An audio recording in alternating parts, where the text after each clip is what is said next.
We already established that Gans hold the belief someone created this world we live in. We call him Bolo.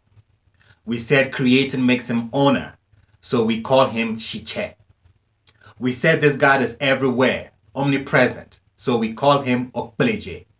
We said he's omnipotent, so we call him Oklenyampon. We also call him Atana Nyungo because we said he has the strength of a man and the loving kindness of a woman. He's also called Mawu. Gans also hold the belief God has intermediaries, Chujin, and refer to them as Jemawong. Jemawong. When people hear Wong, it raises their eyebrows. But you should know that there is a huge difference between Wong and Jemawong, and we should not confuse the two. When we say Wong, we are referring to idols, what we call amagan, fetish, creations of man made from wood, stone, metal, etc. These Wong, these idols or fetish, are worshipped. Animal sacrifices are made to them. They have physical representations like wood, stone, metal, etc. These are what we call lesser gods, what the Torah, what the Bible calls graven images. This idea of Wong, this idea of fetish, is foreign to Gan philosophies. Wherever idolatry and fetish appear to occur in our midst, they are associated with foreign cults. They are actually foreign to the Gans. Jemawong, on the other hand, do not have any physical representations. They do not have any physical characteristics. They don't have any form. They are not worshipped. Sacrifices are not made to them.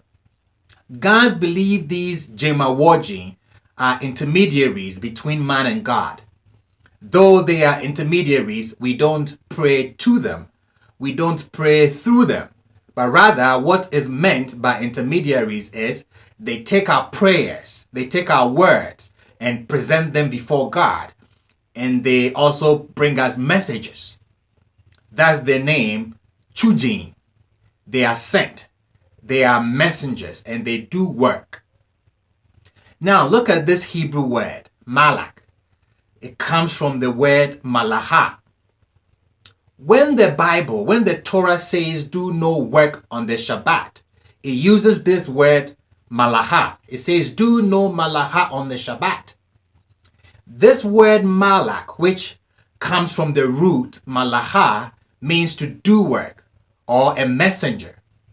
This is what is rendered in English as angels, what we guys call Jemawong. Jemawong. They are messengers of God to do God's work. And yes, when we pray to God, these malaks, these Jemawojins, take our prayers and present them before God. We see in the Torah, in the Bible, that we can also send these malaks, we can send these Jemawojin to do things on our behalf.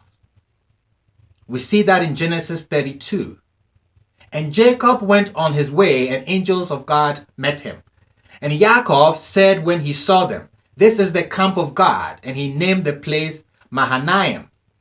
Yaakov sent angels ahead of him to his brother Esau, to the land of Seir, the field of Edom. And he commanded them, saying, "So shall you say to my master, to Esau, Thus says your servant Yaakov, I have sojourned with Laban, and I have tarried until now."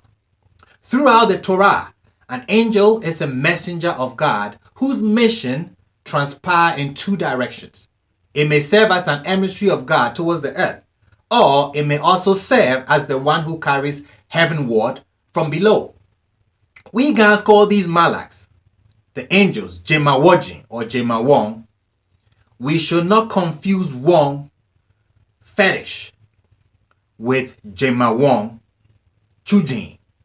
We should not confuse the two. Wong are graven images. Jemawojin, they are Chujin. They are messengers. They do work. What the English renders as angels. Omanye ablawo.